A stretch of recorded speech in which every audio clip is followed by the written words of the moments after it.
Dear friends and Conrad, I'm very happy to be here, invited by the Socialist Youth Union of Sri Lanka to participate in this important event on the occasion of the 52nd anniversary of the assassination of Che Guevara in Bolivia, and also to celebrate the 60th anniversary of the Che Guevara visit to Sri Lanka. I think this is a very important day this year, particularly because the 60th anniversary. Dear friends, today, 52 years after Che Guevara being assassinated, he is not simply a symbol of the 20th century. He is the writer who left anecdotes of his travels and experiences in Latin America and the world. He is the economist, the politician, the Marxist, the son, the father, and friend. He is the man who is remembered for his ideas and his convictions and his internationalism.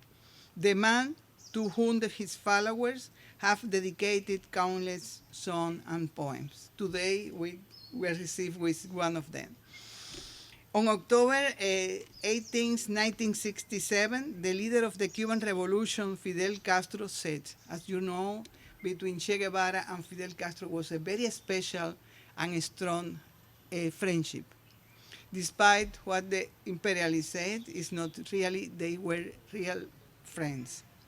He said, he left us his revolutionary thinking, he left us his revolutionary virtues, and he left us his character, his will, his tenacity, his spirit of work. In a word, he left us his example, and the example of Che should be a model for our people. The example of Che should be the ideal model for our people. If we want to express how we want to be our revolutionary combatants, our militants, our men, we must say without hesitation of any kind, let them be like Che. If we want to express how we want the men of future generations to be, we must say, let them be like Che. If we want to say how we want our children to be educated, we must say without hesitation, we want them to be educated in the spirit of Che. If we want a model of man, a model of that does not belong to this time, a model of man that belongs to the future, from the heart, I say that this model, without a single stain in his behavior, without a single stain in his attitude, without a single stain on his performance, that model is Che. If we want to express how we want our children to be, we must say with the whole heart of vehement revolutionaries, we want them to be like Che. Conrad, we can affirm today that Che ideas and examples are found today in all achievement made by the Cuban Revolution. Also, his ideas is present in our fight against the blockade. He helped us to be brave and to resist the blockade. I would like to mention some achievement of the Cuban Revolution. Of course, you can also see in the banner if you a group of them. For example, in Cuba, the basic achievements of the revolution, such as health and education, are guaranteed. These two sectors, together with social assistance, represent 51% of the total state budget in 2019. 53% of parliament members are women. We are the second highest number in the world. Infant mortality rate is 4 for second consecutive year. We have is 4 per 1,000 live births, lowest than the United States. 31,000 students from 103 countries trained by Cuba's Latin America School of Medicine since 1998. 30% forest cover compared with what we've had in 1959, that was only 11%.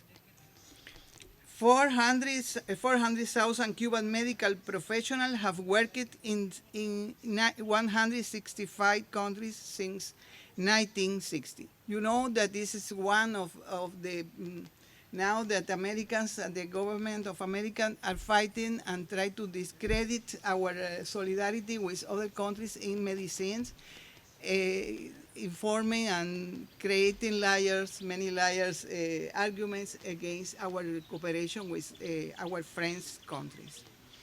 11 preventable diseases were eradicated throughout vaccination programs. This is a letter also you can find in the banner. We should stress that all this was accomplished. We're facing the cruel policy of the blockade imposed by the United States government against Cuba, the longest in recent history. From April 2018 to March 2019, the blockade has caused losses for Cuba of around 4,343 million US dollars. The blockade is a massive, flagrant, and systematic violation of the human rights of all Cubans. It constitutes the main obstacle to the development of the Cuban economy and the achievement of the 2030 Agenda and its sustainable development goals. Our country has continued facing the stepping up of this policy, heightened by the decision of the U.S. government to allow, under Title III of the Helms-Burton Act, the possibility of taking legal action in U.S. court against entities dealing commercially with properties legally nationalized in Cuba during the 1960 years. The Helms-Burton Act provides for aggressive economic actions that constitute an affront to the sovereignty of Cuba and of other countries also, with the purpose of stifling the Cuban economy and increasing shortages suffered by the population. Its regulations contravene international law, the principles enriched in the United Nations Charter, and the rules and regulations established by the World Trade Organization. In addition, United States has implemented another set of significant coercive measures aimed at depriving the Cuban people of its main sources of income, including extreme actions such as the surveillance and the imposition of sanctions against companies, shipping companies transporting fuel to Cuba. As a result of that, we have faced severe difficulties to guarantee the supply of fuel required for the daily activity of the country, which forced us to adopt temporary emergency measures only possible in an organized country with a united and supportive people willing to defend themselves of foreign aggressions and to preserve the social justice achieved. The economic, commercial, and financial blockade imposed by the government of the United States of America against Cuba for nearly 6 decades is the most unfair, severe, and prolonged system of unilateral sanctions ever applied against any country. In this past year, tightening the blockade has continued to be the central pivot of the United States government policy towards Cuba, with ever more notable effects in its extraterritorial application. The U.S. Department of State has on 3 occasions expanded the restricted list of Cuban entities and sub-entities object of additional sanctions to taxes due to the blockade regulation. This measure has caused considerable damages to the country's economy because of its effect of intimidating the international business community.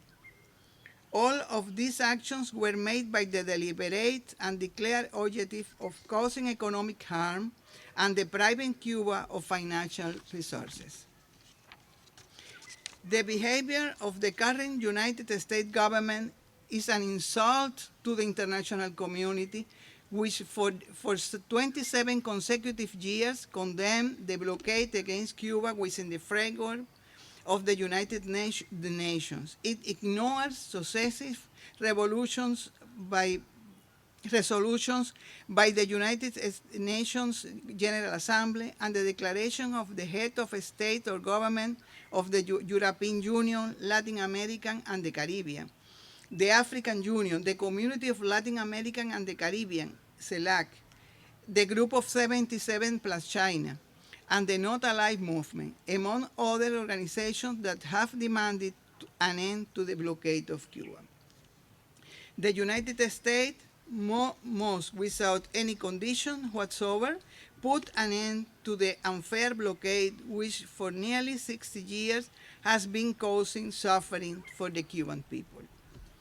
Cuba shall not renounce its principle, nor shall it cease in its claim for the complete elimination of the blockade. Therefore, on 6 and 7 of November of 2019, the government of Cuba shall once again present to the United Nations General Assembly the draft resolution entitled Necessity of Ending the Economic, Commercial, and Financial Blockade Imposed by the Government of the United States of America against Cuba.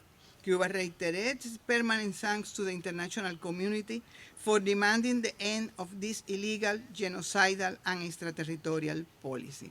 Thank you also today, once again, to the Socially Just Union of Sri Lanka for your declaration. We highly appreciate your solidarity.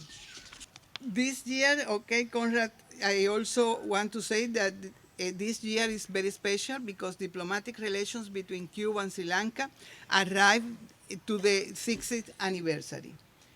It was 29th of June, 1959.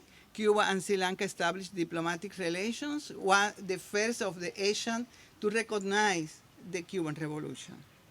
Also, this year we celebrate the 60th anniversary of Che's historic visit to Sri Lanka in August, a few days later, in August 1959. You know that this wonderful tree was planted by Che on 8th of August 1958. Really, we celebrate this day in a very special context. Cuban people, of course, are proud of country with Sri Lankan solidarity and friendship since the triumph of the Cuban Revolution. Thank you very much.